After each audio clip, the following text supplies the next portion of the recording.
in the previous, if you'll see at the introduction talks about, the Sangam literature in itself. So it is very easy to understand until and unless we are not going to look at how the author has written the thing.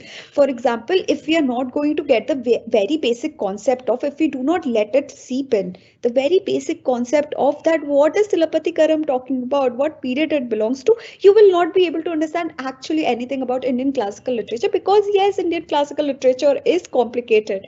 It is complicated in its the complicated part aspect of it also lies in this, that we are talking about discussing a period which belongs to, which is way, which isn't very recent, it is old. So कैसी language use होती थी, क्या उस time पे क्या नाम, क्या works produce हुए, उन जो वर्क प्रोड्यूस हुए, जैसे फॉर एग्जांपल सिलापति करम, उसके क्या कैरेक्टरिस्टिक्स थे. फॉर एग्जांपल सिलापति करम अपने आप में एक एपिक है, बट एज अ एपिक वो जो संगम पीरियड को बिलोंग करती है, it is entirely different. Also आप प्लीज नाम से मत डरिए कि नाम बड़े लग रहे हैं हमें, इसमें नहीं क्या है. It is, while the names might be a little bit we are not, may not be familiar with it, but these names you will get used to after a point of time. Instead of being scared by names, try to understand what is being said. तो आप तो संगम literature के आपका जो introduction है entirely talks about what is Sangam literature.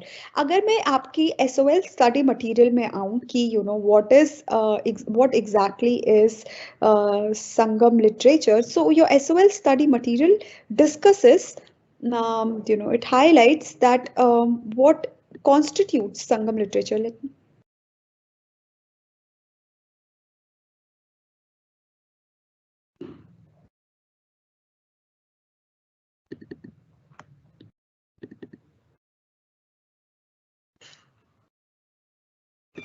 So this is your SOL study material, and let us look at how it starts. Okay, so your SOL study material is giving you an insight into what is the introductory part of the work. So आपका जो introductory part है, अभी तक हमने जो discuss किया है, it is about कि what is संगम poetry. अभी तक आपका जो author थे उन्होंने इसी चीज को highlight किया है. तो वो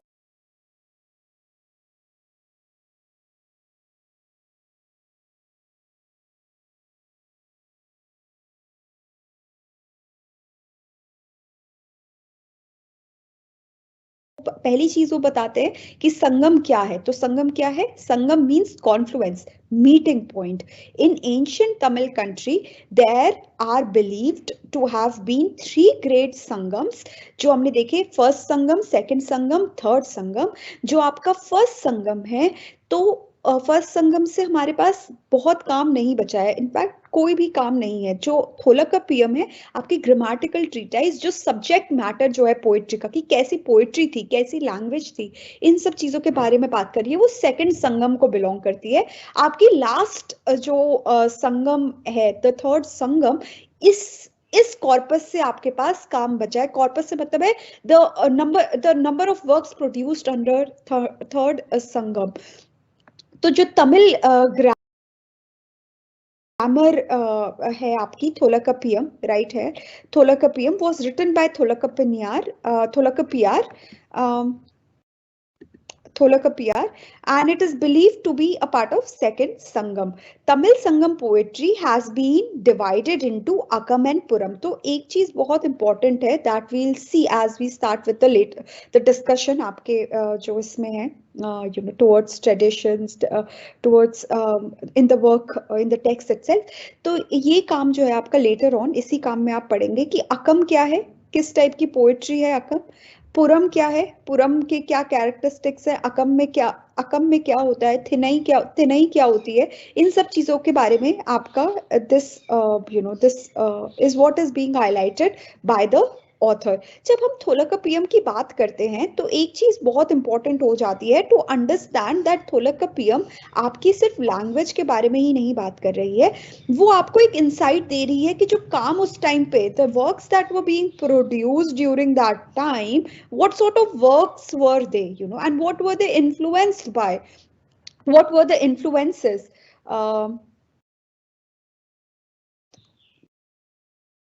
So we'll see that in social history from the textbook of poetics in the Sangam age that studies Tholakapiyam. तो ये इंक्वायर कर रही है अबाउट कि क्या क्या डिस्कस हुआ है in the poetry in the Sangam poetry. Thinai क्या होती है. तो थिनई हमने we have looked at thinai earlier too कि थिनई बेसिकली क्या है आपके emotions the way we have rasa mood Bhawa.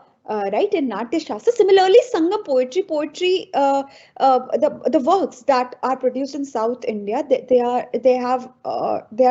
differentiated. They are different from the works that were produced in the northern part of the India.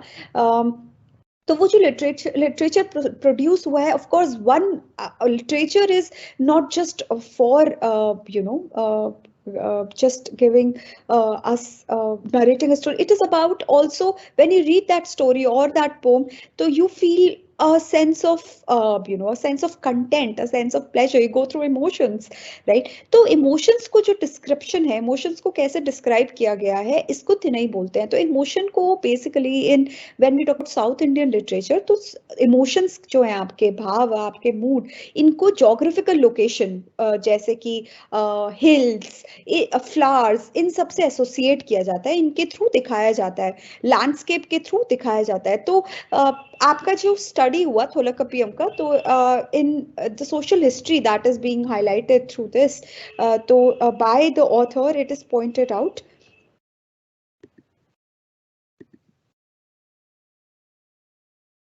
So it is pointed out that the nature of love poetry, the author speaks of 7 forms associated with 7 thinais or geographical divisions. Thinai basically क्या है, geographical divisions जो आपके nature के साथ associate कर रहे हैं आपके भाव, आपका mood, and this is basically your thinai. तो जब हम अकम और पुरम की बात करेंगे तो we are going to look at it in detail. The other aspects that are associated with it are the Indra and Varuna came from the Vedic galaxy. Krishna, the dark cowherd, was the clan deity of the Yadavas. जैसे for example, आप देखिए कि the name Kovalan, the name Kovalan has been taken from Gopalaka. Then Indra, when by the end of book 2, Silapati Karam में जब Kannagi demands for justice, तो Indra comes for stands by her along with the goddess. So ये सारे references, that is so these all are there to achieve the synthesis between the Vedic Puranic Brahmanical gods from the north and the deities of the Tamils in South India. So there was of course a confluence, there was also a coming together, a synthesis between the northern and the southern. That can be seen. The idea of 7 geographical division almost is parallel to the 7 divisions mentioned in the text. And it is also found in Kautilya's Arthashastra. Each Tinai is stated to have its own type of deity, animal, tree, bird, diet, drum, stringed musical instrument. तो जब हम performance की बात करते हैं, right, because it has been pointed out even in the introduction by B. Mangalam, in the text by Partha Sarthi, in the postscript, in the introduction, that of Tamil literature, one important component is dance and music. तो आपकी जितनी थिनई है, इनके साथ अलग अलग music, अलग अलग इंस्ट्रूमेंट, अलग अलग पैटर्न, रिदम, ट्रीज, ये सारी चीजें एसोसिएट की जाती हैं. Then women are not permitted to undertake sea travel.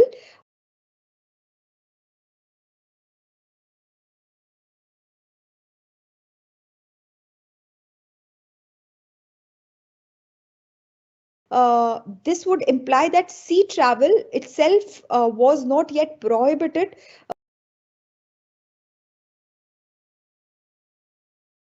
Though women were completely secluded or suppressed, the practice of girls choosing lovers and eloping with them and the consequent suffering of mother is also one of the major themes for poets of Sangam period.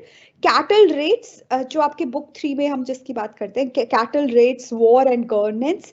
तो the practice of cattle raid known as vetchi, which is one of the Puram Thinai, in Tamil, is prevalent in all early pastoral societies.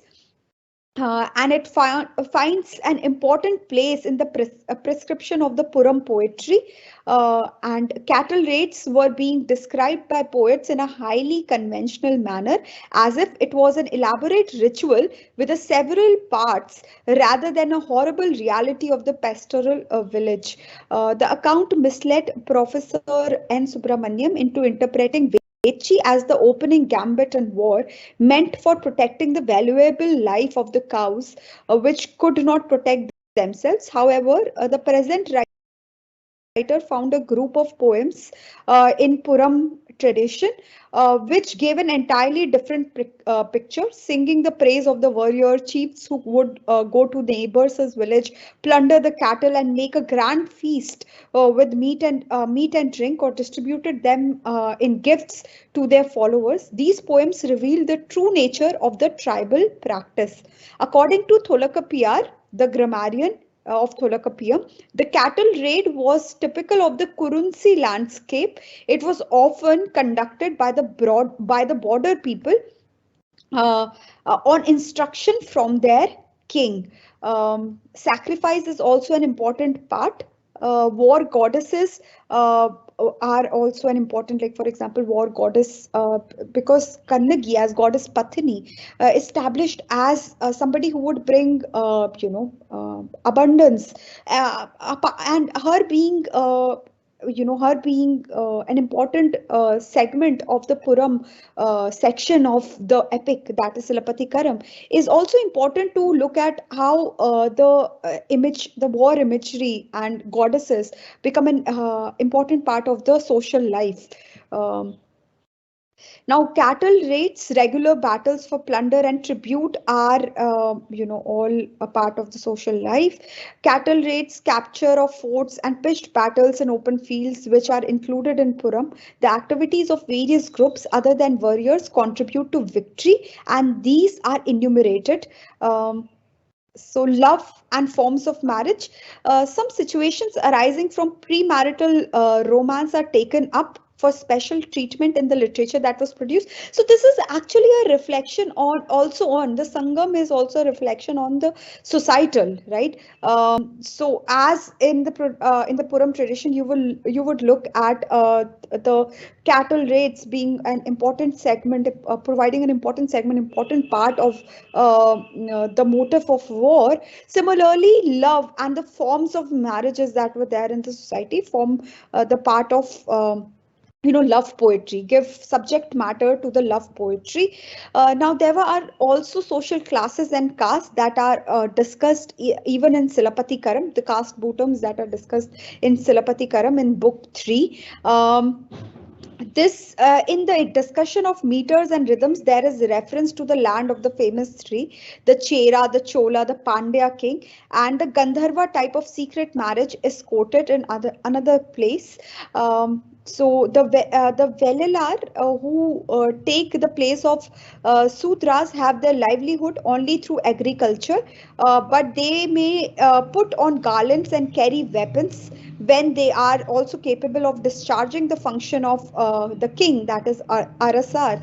The external decoration like the bow, the spear, the anklet, the garland, the flower, the chain, the chariot, and the animals would go well with the two groups, Venikar and Vellalar.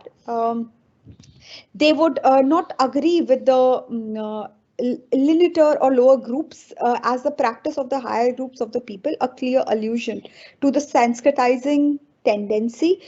So in Tamil, the account of Varna, the term Sudra is not employed when it comes to Sangam literature, Sangam period, or South Indian social history. It is The term Sudra is not employed, but it appears that the Vellalar who correspond to the Sudras are not the menial servants of the three upper Varnas, but the cultivators in their own rights. And This is about the social history of that period. Now, if this social history is also highlighted in your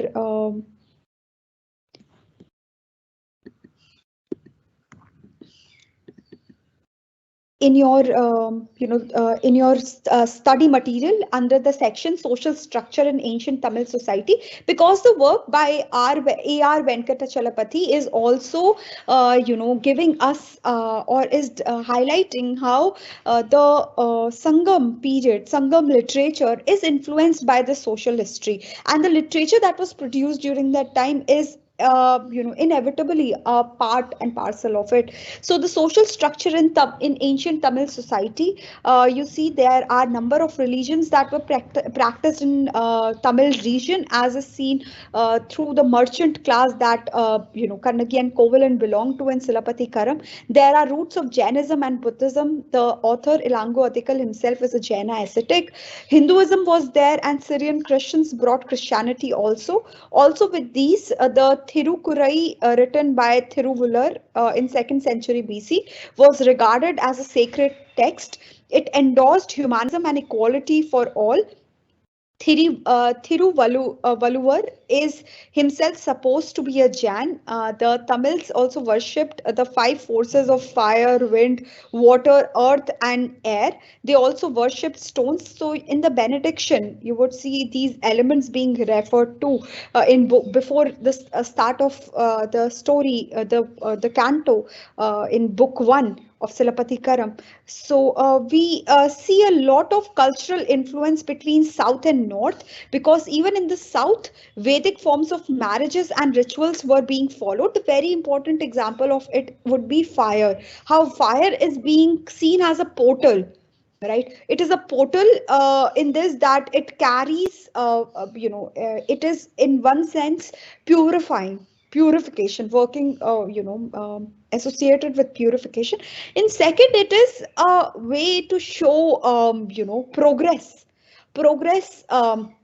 carrying forward a portal that is from one particular moment to another. So there after the conflagration that happens in book 2 of Silapati Karam, you would see that a renewal that is a renewal that comes when the goddess Patini, that is Kannagi in the form of a goddess, has forgiven the Pandya lineage, the Pandya lineage, the kingdom and the people.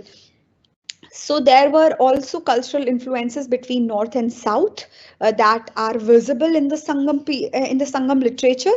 The great Vedic Rishi Agastya is supposed to have presided over the first two Sangams. For example, not for example, R. Venkatachalapathy has highlighted how Murugan and Siva are associated with Sangam.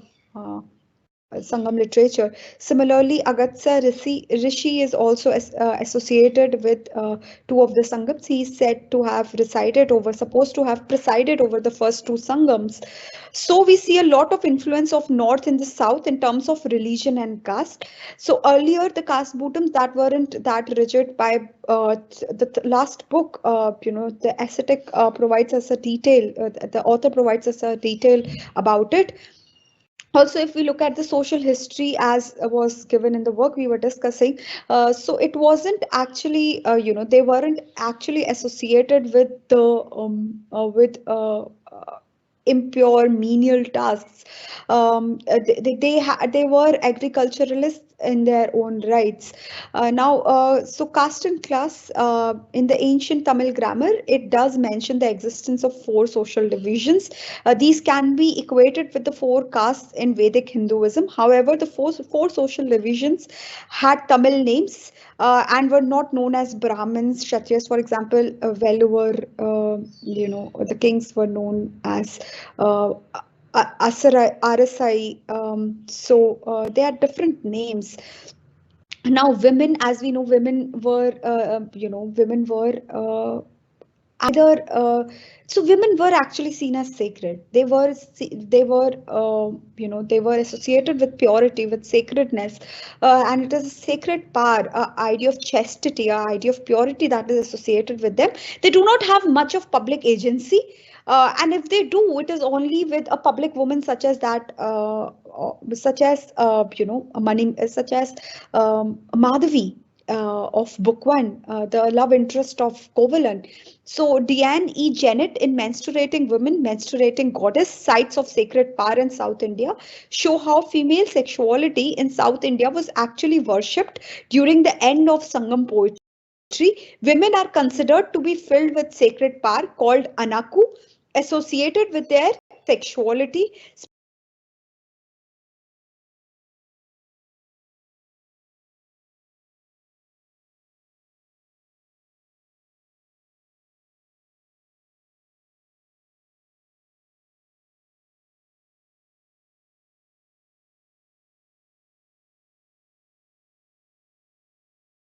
especially with menstruation and childbirth. The power of Anaku was equal to that of gods, goddesses, forces of nature, animals, warriors, and kings. Anaku was believed to reside in the woman's breast. So there was this brilliant question that was also asked in one of the classes is about how, what is the symbolism of her throwing away of her breast. So while scholars have looked at it as also, it being an important part of the coming together of the feminine and the masculine through that very imagery, a symbolization of the unification of the energies, that in its unified form is above the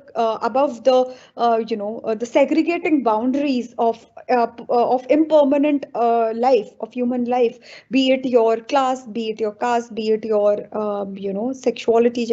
So and it is also scholars have pointed out it is because Kannagi couldn't be a mother because she was widowed, due to the circumstances, widowed, and it is also a symbolization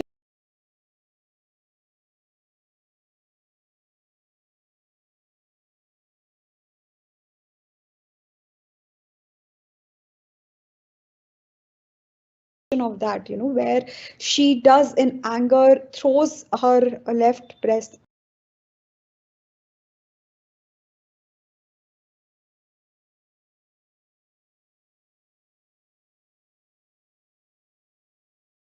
away.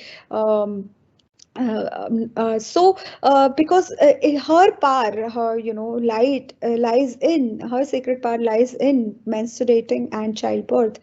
So the power of Anaku was equal to that of gods, goddesses, forces of nature, animals, warriors, and kings. Anaku was believed to reside in the woman's breast. Shakti, a divine, vivifying female power, was supposed to reside in women, and yet George L. Hart III notes that Anaku was considered to be so powerful that it must be kept under control, as it could be dangerous. The Anaku goddess was believed to be speaking through the girl. Thus, women were worshipped almost as goddesses, but this served only to further control them. We can see that in North India also, in ancient as well as in modern times. The main quality worshipped in women was chastity, virginity. This in itself is a patriarchal quality defined through women's relation to man. Women would choose their husbands. Akam poetry shows the presence of love marriages, however, once married. So, Akam poetry, one important, while it talks about love, yet one important subject matter of Akam poetry is also women who have fled and the plight of their mothers. So now the next few sections. mm,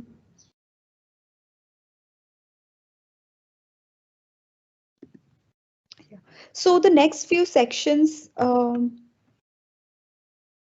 By A.R. Venkatachalapathy. He talks about defining the tradition, where he'll be looking at, what we have discussed so far, about the social, about the cultural, about the traditional, which is the women and which is the social aspects of the period when the literature was being produced. Now, in the next segment of this work, which he titles as Composing the Tradition, he would be talking about the reception, what is Akam, what is Puram. So let us look at the Thinais in detail and what do they stand for. So I'm again coming to referring to the SOL study material. So, what is Akam poetry? Akam poetry, right here, we'll come to the reception and the production, later on. In the later segments, after he talks about the traditions, is when A.R. Venkatachalapati would be highlighting the production and reception of the text, so on and so forth. But an important part that he sheds light upon in this text is the differentiation between Akam and the Puram. What is Akam tradition? What is Puram tradition? So it might, this much might be known to you till now, after having also discussed the epic Silappatikaram, that Akam is associated, Akam or Agam is associated with love, Puram is associated with war, motives of war. So in Akam poetry, there are 5 landscapes and they are shown to mirror the human emotions. So, what are these 5 landscapes? So this is the Agam, the Thinais, the Akam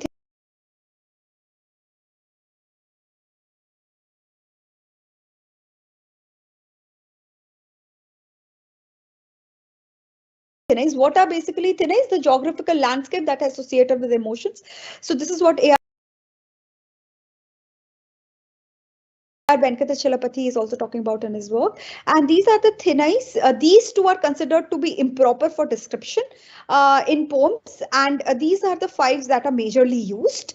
And this is their representation. Now let us look at the details of it. So you'd see, that Akam poetry, there are mainly 5 landscapes and they are shown to mirror human emotions. The first is Kurunchi, the second is Mulai, the third is Maruttam, the fourth is Netal, and the last is